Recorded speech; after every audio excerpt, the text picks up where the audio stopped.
저는 김정자입니다. 올해 68이죠. 초등학교에서 30년을 가르치다 은퇴했어요. 남편을 하늘로 보낸 지도 벌써 3년째네요. 혼자 사는 게 외롭긴 하지만 그래도 적응해 가고 있습니다. 그날도 평소와 다를 바 없는 겨울밤이었어요. 저녁 8시쯤 거실에서 혼자 드라마를 보고 있었습니다. 따뜻한 차 한 잔을 마시면서 말이죠. 바깥은 찬 바람이 불어서 창문을 꽁꽁 닫아놨어요. 그런데 갑자기 이상한 느낌이 들기 시작했습니다. 가슴 한가운데가 뭔가 무겁게 눌리는 것 같았어요. 처음엔 별거 아닌 줄 알았습니다. 나이 들면 이런 일이 가끔 있잖아요. 소화가 안 되거나 몸이 피곤하거나. 하지만 이 느낌은 평소와 달랐어요. 마치 누군가가 제 가슴 위에 무거운 돌을 올려놓은 것처럼 답답했습니다. 숨을 깊게 들이마셔도 시원하지 않았어요. 목 뒤쪽도 뻐근하고 어깨까지 조이는 듯한 느낌이 들었습니다. 그때 문득 떠오른 게 있었어요. 석 달 전 동창 모임에서 들었던 이야기였습니다. 같은 반 친구였던 미숙이가 말했던 거예요. 정자야, 요즘 나이 들면서 심장 조심해야 한다더라. 특히 겨울철에 위험하대. 그런데 심장마비 때 7초 생존법이라는 게 있다던데. 그때는 반쯤 흘려들었어요. 건강한 사람이 무슨 심장마비까지 걱정하나 싶었거든요. 하지만 지금 생각해보니 그 이야기가 계속 맴돌았습니다. 가슴의 답답함이 점점 더 심해졌어요. 평소라면 나이 탓이겠지 하고 넘어갔을 텐데 이상하게도 불안한 기분이 들었습니다. 뭔가 심상치 않다는 직감이 들었어요. 텔레비전 소리도 잘 들리지 않았습니다. 귀가 먹먹한 느낌이었어요. 손바닥에는 어느새 식은 땀이 맺히기 시작했습니다. 이런 증상은 처음이었어요. 리모컨을 들고 있던 손이 떨렸습니다. 이상하다. 분명 뭔가 잘못됐어. 머릿속으로는 이런 생각이 들었지만 아직도 확신은 서지 않았어요. 그냥 체한 것일 수도 있고 감기 기운일 수도 있잖아요. 하지만 가슴을 짓누르는 느낌은 더 강해졌습니다. 마치 큰 바위가 제 심장을 압박하는 것 같았어요. 숨쉬기가 점점 힘들어졌습니다. 이건 정말 아니다. 드디어 확신이 들었어요. 평생 남을 돌보며 살았던 제가 정작 제 몸의 신호는 놓치고 있었던 거죠. 꼼꼼하게 학생들을 챙기고 가족들 건강을 살폈던 제가 말입니다. 그 순간 동창 모임에서 들었던 7초라는 단어가 다시 스쳤어요. 그때는 대수롭지 않게 들었던 이야기였는데 지금은 절실하게 느껴졌습니다. 하지만 정확히 뭘 해야 하는지 기억이 나지 않았어요. 처음에는 정말 체한 줄 알았습니다. 저는 부엌으로 비틀거리며 걸어갔어요. 서랍을 뒤져서 소화제를 찾았습니다. 손이 떨려서 봉지를 제대로 찢지도 못했어요. 괜찮을 거야. 그냥 체한 것뿐이야. 스스로에게 말했습니다. 하지만 속으로는 뭔가 다르다는 걸 알고 있었어요. 소화제를 억지로 삼키고 나서 거실로 돌아왔습니다. 그런데 증상이 더 심해졌어요. 가슴의 답답함이 목까지 올라오는 것 같았습니다. 마치 누군가가 제 목을 조르는 것처럼 숨이 막혔어요. 더 무서운 건 왼쪽 팔이 저리기 시작한 거였습니다. 어깨부터 손목까지 찌릿찌릿한 느낌이 들었어요. 이건 분명히 체한 게 아니었습니다. 식은땀이 줄줄 흘렀어요. 등짝이 축축해질 정도였습니다. 평생 이런 경험은 처음이었어요. 머리가 어지럽고 세상이 돌아가는 것 같았습니다. 이건 심장이야. 드디어 인정했습니다. 더 이상 부정할 수 없었어요. 전화기를 집어들었습니다. 119에 전화를 걸어야겠다고 생각했어요. 평소 같았으면 바로 전화를 걸었을 텐데 그 순간 이상하게도 주저하게 됐습니다. 손가락이 번호를 누르려다 멈췄어요. 그때 머릿속에서 미숙이의 목소리가 들렸습니다. 7초 생존법이 있다던데. 심장마비 때 아주 중요하다더라. 맞아요. 그 이야기였어요. 동창 모임에서 들었던 바로 그 이야기 말입니다. 그때는 농담처럼 들렸는데 지금 생각해보니 진짜 중요한 정보였던 것 같아요. 전화기를 든 채로 잠깐 멈췄습니다. 119를 부르기 전에 뭔가 해야 할 일이 있었던 것 같은데 가슴이 더 아파졌어요. 이제는 정말 심각했습니다. 왼쪽 가슴이 찢어질 것 같은 통증이었어요. 동시에 메스꺼움도 올라왔습니다. 아, 그래. 7초. 갑자기 기억났어요. 미숙이가 말했던 건데 심장마비 때 7초 안에 뭔가를 해야 한다고 했어요. 하지만 정확히 뭘 해야 하는지는 기억이 안 났습니다. 다리에 힘이 빠졌어요. 서 있기가 힘들어졌습니다. 평상시라면 바로 바닥에 주저앉았을 텐데 이상하게도 그러면 안 될 것 같은 느낌이 들었어요. 전화기를 놓고 벽에 손을 짚었습니다. 호흡이 가빠졌어요. 숨을 쉴 때마다 가슴이 찢어지는 것 같았습니다. 그 순간 문득 텔레비전에서 본 장면이 떠올랐어요. 심장마비로 쓰러진 사람이 바닥에 누워 있는 모습이었습니다. 그때는 당연한 거라고 생각했는데 지금은 뭔가 잘못된 것 같은 직감이 들었어요. 다리가 휘청거렸습니다. 몸이 자꾸 바닥으로 주저앉으려고 했어요. 평소 텔레비전에서 보던 것처럼 심장이 아프면 누워야 한다는 생각이 자연스럽게 들었습니다. 그래, 일단 누워서 쉬자. 바닥에 눕고 싶은 충동이 강하게 몰려왔어요. 하지만 그 순간 머릿속에 번개처럼 스치는 게 있었습니다. 동창 모임에서 들었던 이야기의 한 조각이었어요. 미숙이가 분명히 말했던 거예요. 누우면 안 된대. 심장이 더 힘들어진다더라. 맞아요. 그 말이었습니다. 갑자기 선명하게 기억났어요. 심장마비 때는 누우면 오히려 위험하다고 했어요. 심장에 부담을 더 준다고 했습니다.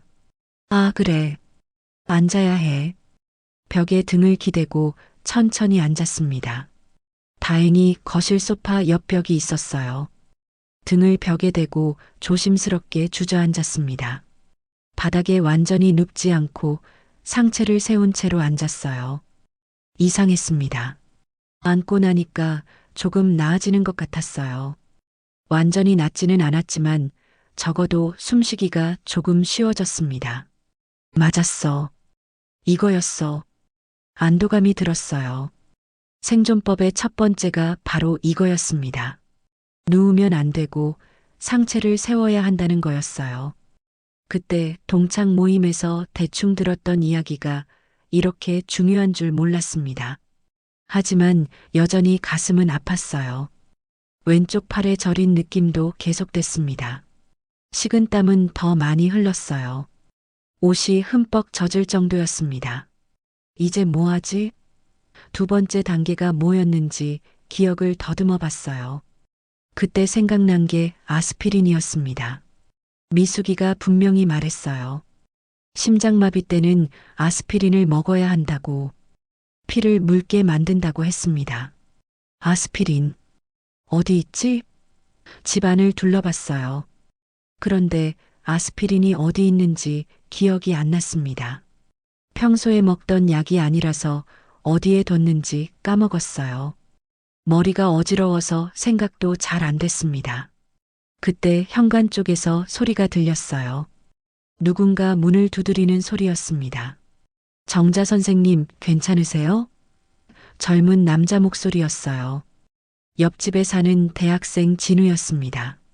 의대 준비를 하는 25살 청년이에요. 보통 때는 늦게 들어오는데 오늘따라 일찍 온 모양이었어요. 진우야. 목소리가 잘 나오지 않았어요. 기운이 없어서 큰 소리를 낼 수가 없었습니다. 선생님, 뭔가 이상한 소리가 들렸는데요.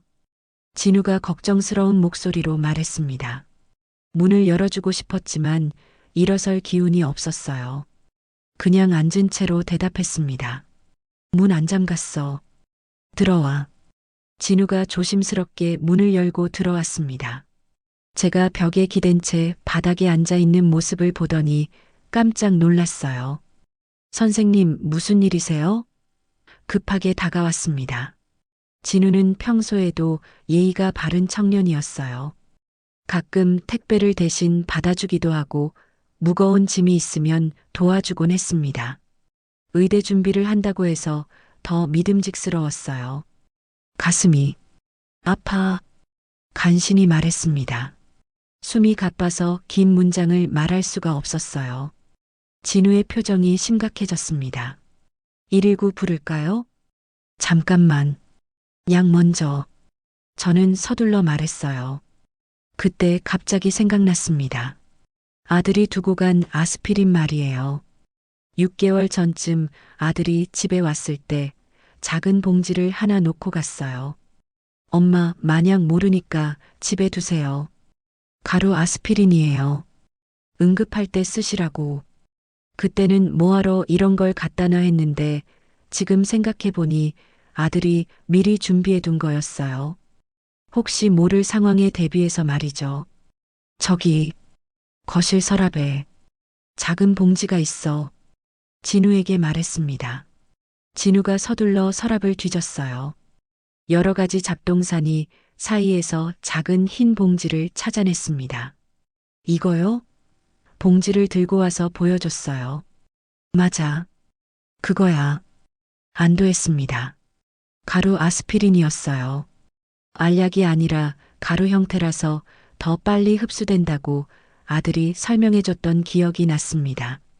그때는 별로 중요하게 생각하지 않았는데 지금은 정말 고마웠어요. 진우가 봉지를 뜯어서 건네주었습니다. 어떻게 드세요? 혀 위에 올려놓고 가파른 숨을 몰아쉬며 말했어요. 동창 모임에서 들었던 기억이 조금씩 되살아났습니다. 아스피린을 혀 밑에 두면 빨리 흡수된다고 했어요. 혈관을 넓혀서 심장에 도움이 된다고 했습니다. 진우는 당황했지만 제 말을 듣고 따라했어요. 의대 준비를 해서 그런지 응급 상황에 대한 기본 지식은 있는 것 같았습니다. 선생님, 등을 받쳐드릴게요. 진우가 제 뒤로 가서 등을 지지해줬어요. 고마워. 정말 고마웠습니다. 진우 덕분에 상체를 더 안정적으로 세울 수 있었어요. 벽에만 기대고 있을 때보다 훨씬 편했습니다.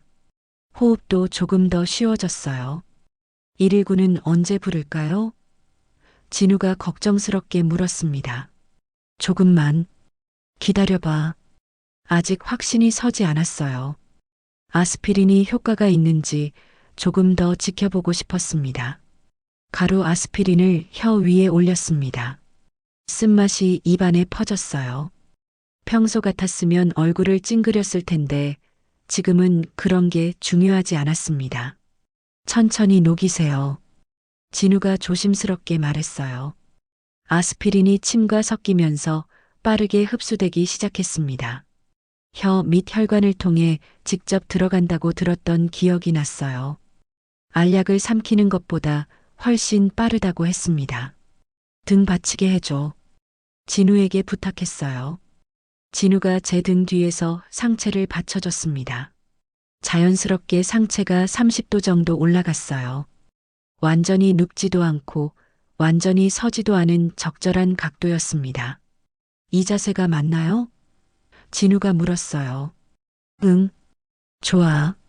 실제로 숨쉬기가 조금 더 편해졌습니다. 그때 갑자기 호흡법이 생각났어요. 동창 모임에서 미숙이가 마지막에 덧붙였던 이야기였습니다. 호흡도 중요하다더라. 천천히 깊게 쉬어야 한대. 맞아요. 그 말이었습니다. 심장마비 때는 호흡을 천천히 해야 한다고 했어요. 빨리 쉬면 오히려 심장에 부담을 준다고 했습니다. 천천히 숨을 들이마셨습니다. 하나, 둘, 셋, 넷.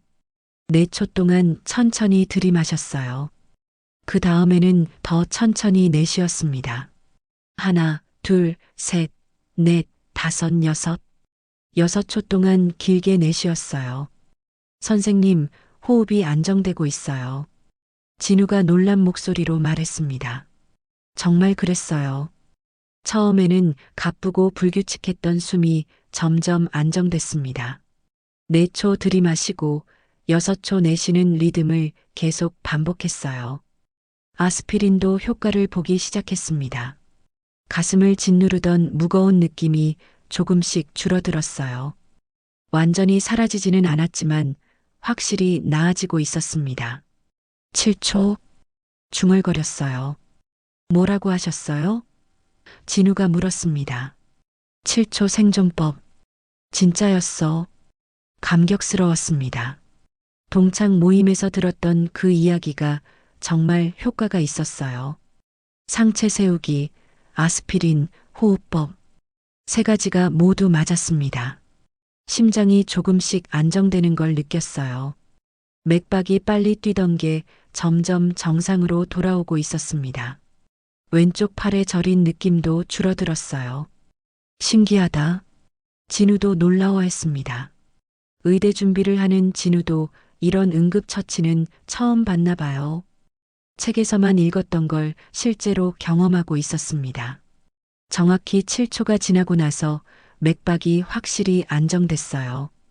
물론 완전히 정상은 아니었지만 적어도 위험한 상황은 벗어난 것 같았습니다. 이제 119 불러도 될 것 같아. 진우에게 말했어요. 진우가 서둘러 핸드폰을 꺼냈습니다. 119 응급실입니다. 심장마비 의심 환자가 있어요. 전화 너머로 상황을 설명하는 진우의 목소리가 들렸어요. 나이, 증상, 현재 상태까지 차근차근 설명했습니다. 역시 의대 준비를 해서 그런지 의료진과 대화하는 게 능숙했어요. 네, 지금 상체를 세우고 있고요. 아스피린도 복용했습니다. 호흡은 안정된 상태예요. 구급차가 오는 동안 진우가 계속 제 상태를 확인해 줬어요. 맥박을 재보기도 하고 의식이 선명한지 물어보기도 했습니다. 선생님, 기분이 어떠세요? 많이 나아졌어. 처음보다는 훨씬 좋아. 실제로 그랬어요. 아스피린 덕분인지 가슴의 답답함이 많이 줄어들었습니다. 호흡법도 계속 유지했어요. 4초 들이마시고 6초 내쉬기를 반복했습니다.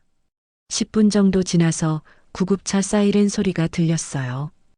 응급구조사들이 들어왔을 때 저는 여전히 벽에 기댄 채 앉아 있었습니다. 환자분 상태는 어떠세요? 구급대원이 물었어요. 많이 안정됐어요. 제가 직접 대답했습니다. 구급대원들이 놀라워했어요. 심장마비 신고를 받고 왔는데 환자가 의식도 선명하고 대화도 잘했거든요. 응급처치를 잘하셨네요. 구급대원이 진우를 보고 말했습니다. 저는 뭘? 선생님이 다 아시고 계셨어요. 진우가 겸손하게 답했어요. 구급차에서 심전도를 찍었습니다. 여전히 비정상이었지만 생명에 위험한 정도는 아니었어요. 혈압도 안정적이었습니다. 병원에 가시죠. 정밀 검사를 받아보셔야 해요. 구급대원이 말했습니다. 병원으로 가는 길에 진우도 함께 탔어요. 보호자가 필요하다고 해서 부탁했는데 흔쾌히 따라와 줬습니다. 선생님, 정말 대단하세요. 어떻게 그런 응급처치를 다 알고 계셨어요? 진우가 물었어요. 동창 모임에서 들었던 거야. 그때는 별로 안 중요하게 생각했는데 정말 다행이었어요. 만약 그날 미숙이의 이야기를 아예 안 들었다면 어땠을까요? 아마 바로 바닥에 누워서 119만 불렀을 거예요. 그랬다면 지금쯤 어떻게 됐을지 상상하기도 무섭습니다. 병원 응급실에 도착했을 때 의료진들이 깜짝 놀랐어요. 심장마비 환자치고는 너무 안정적인 상태였거든요. 응급실에서 여러 검사를 받았습니다. 심전도, 혈액 검사, 엑스레이까지 다양한 검사였어요. 진우가 옆에서 계속 지켜봐 줬습니다. 1시간 정도 지나서 의사 선생님이 결과를 가지고 오셨어요.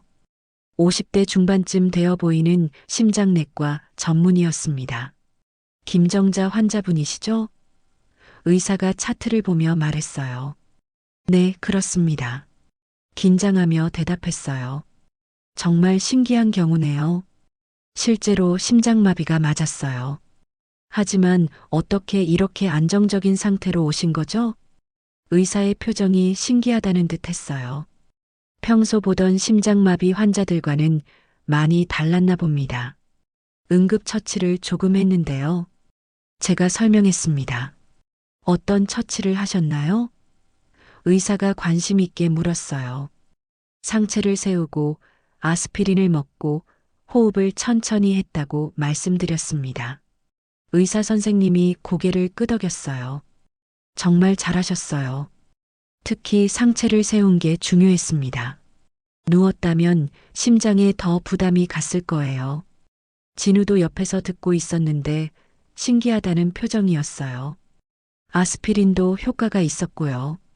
혈관을 확장시켜서 혈류를 개선했을 겁니다. 의사가 계속 설명했어요. 그리고 충격적인 말을 하셨습니다. 7초 대처가 없었다면 지금쯤 뇌 손상이 왔을 거예요. 심장이 멈춘 시간이 길어졌다면 산소 공급이 안 됐겠죠. 정말 아찔했어요. 제가 겪었던 게 그렇게 심각한 상황이었던 거죠. 특히 연세 드신 분들일수록 골든타임이 더 짧아요. 젊은 사람들보다 회복력이 떨어지거든요. 의사가 덧붙였습니다. 그제야 깨달았어요. 제가 살아있는 건 우연이 아니었습니다.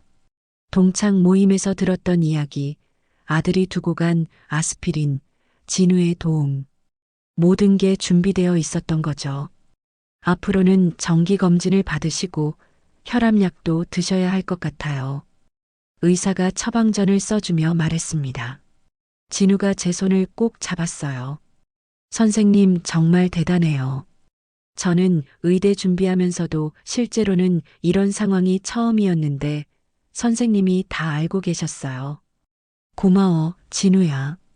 내가 없었으면 큰일 날 뻔했어. 정말 고마웠습니다. 저도 오늘 많이 배웠어요. 앞으로 의사가 되면 환자분들에게 이런 응급처치 교육을 꼭 시켜드릴 거예요. 진우의 말에 뿌듯함이 들었어요.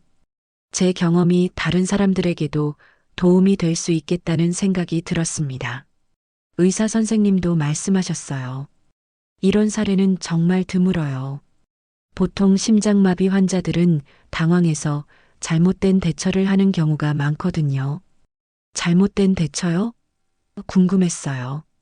바로 눕는다든지, 물을 마신다든지, 심하게 움직인다든지. 이런 행동들은 오히려 위험해요. 제가 처음에 바닥에 누우려고 했던 게 생각났어요. 정말 위험한 선택이었을 거예요. 일주일 후 퇴원했습니다. 다행히 큰 후유증 없이 회복됐어요. 심장 기능도 정상으로 돌아왔습니다. 집에 돌아와서 가장 먼저 한 일이 있어요. 교사 시절 늘 가지고 다니던 작은 수첩을 꺼냈습니다. 학생들 이름이나 중요한 일정을 적던 그 수첩이죠. 굵은 펜으로 또박또박 적었습니다. 심장마비 7초 생존법. 첫째, 아스피린은 곁에 두기. 둘째, 상체는 세우기. 셋째, 호흡은 천천히 하기. 수첩에 적고 보니 정말 간단했어요.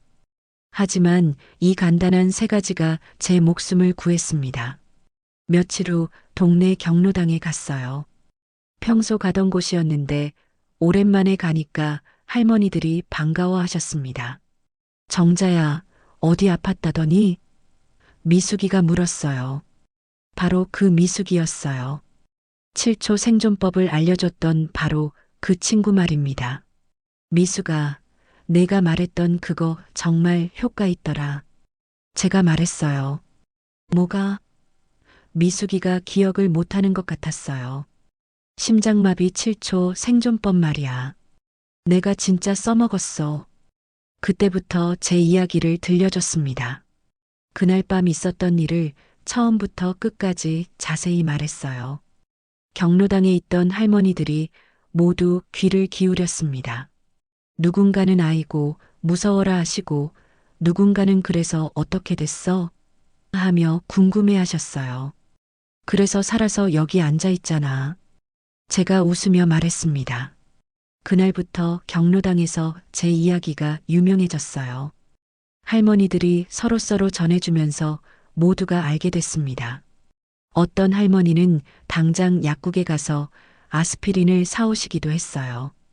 또 어떤 할머니는 자식들에게 전화해서 이 이야기를 해주시기도 했고요. 진우도 가끔 안부를 물어봅니다. 의대 준비 열심히 하고 있대요. 그날 경험이 정말 도움이 많이 됐다고 하더라고요. 선생님 덕분에 의사가 되면 뭘 해야 할지 확실해졌어요. 응급 상황에서 환자를 살릴 수 있는 의사가 되고 싶어요. 정말 기특한 청년입니다. 요즘은 동네에서 건강 강의를 하게 됐어요. 경로당뿐만 아니라 복지관에서도 초청해서 이야기해달라고 하시더라고요. 제가 의사도 아닌데 뭘 가르쳐요? 했더니 복지관 관장님이 말씀하시더라고요. 실제 경험만큼 강한 교육은 없어요. 선생님 이야기를 들으면 모두가 기억할 거예요. 그래서 한 달에 한 번씩 강의를 합니다. 제 경험담을 이야기하고 7초 생존법을 알려드려요. 많은 분들이 관심 있게 들으세요. 어떤 할아버지는 이런 걸 젊었을 때 알았으면 좋았을 텐데 하시고 어떤 할머니는 우리 아들한테도 꼭 알려줘야겠다 하십니다. 가끔 생각해 봐요. 만약 그날 동창 모임에 안 갔다면 어땠을까? 미숙이의 이야기를 안 들었다면 어땠을까? 아들이 아스피린을 안 갖다 놨다면 어땠을까? 진우가 그날 일찍 안 들어왔다면 어땠을까? 하나라도 빠졌으면 지금 여기에 없었을지도 모릅니다. 그래서 더 열심히 이야기를 전하고 있어요. 제가 받은 도움을 다른 분들에게도 나누고 싶거든요. 심장마비는 정말 누구에게나 찾아올 수 있습니다. 나이가 들수록 더 위험하고요. 하지만 7초의 지혜가 있다면 충분히 이겨낼 수 있어요. 아스피린은 곁에 두세요. 상체는 세우세요. 호흡은 천천히 하세요. 이 세 가지만 기억하신다면 위급한 순간에 스스로를 지킬 수 있을 거예요. 저처럼 말이죠.